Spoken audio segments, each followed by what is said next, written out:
Team India star allrounder Ravindra జడేజాపై Australia media ఆగ్రహం వ్యక్తం చేస్తోంది. తమను జడేజా అవమానించాడని తమ ఛానల్స్ వేదికగా మండిపడుతోంది. ఇందుకు సంబంధించిన వీడియోలు నెట్టింట వైరల్ గా మారాయి. 5 టెస్ట్ల బోర్డర్ గవాస్కర్ ట్రోఫీలో భాగంగా టీమిండియా ఆస్ట్రేలియాలో పర్యటిస్తున్న విషయం తెలిసిందే. ఇప్పటికే 3 టెస్టులు ముగియగా ఇరు జట్లు చెరో మ్యాచ్ గెలిచి మరొక మ్యాచ్ను డ్రా చేసుకున్నాయి. 4వ టెస్ట్ మెల్బోర్న్ వేదికగా డిసెంబర్ 26 నుంచి ప్రారంభం కానుంది. ఈ మ్యాచ్ కోసం ఇప్పటికే మెల్బోర్న్ చేరుకున్న టీమిండియా ముమ్మరంగా సాధన చేస్తోంది. ఈ మ్యాచ్ నేపథ్యంలో రవీంద్ర జడేజా శనివారం మీడియాతో మాట్లాడాడు. బ్రిస్బేన్ టెస్ట్కు సంబంధించిన విషయాలను పంచుకున్నాడు.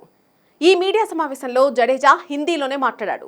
అయితే తమ ప్రశ్నలకు కూడా సమాధానాలు ఇవ్వాలని, ఇంగ్లీష్లో మాట్లాడాలని ఆసీస్ మీడియా కోరగా జడేజా పట్టించుకోకుండా అక్కడి నుంచి వెళ్ళిపోయాడు.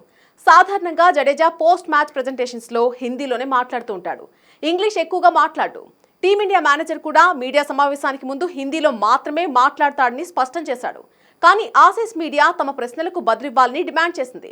తాము చాలాసేపటి నుంచి వేచి చూస్తున్నామని, ఇలా చేయడం తమను అవమానించడమేనని మేనేజర్తో గొడవకు దిగింది. అంతటితో ఆగకుండా భారత ఆటగాళ్లు ఆసీస్ మీడియా పట్ల దురుసుగా ప్రవర్తిస్తున్నారని తమ ఛానల్స్లో ప్రత్యేక ప్రోగ్రామ్స్ ను కూడా రన్ చేసింది.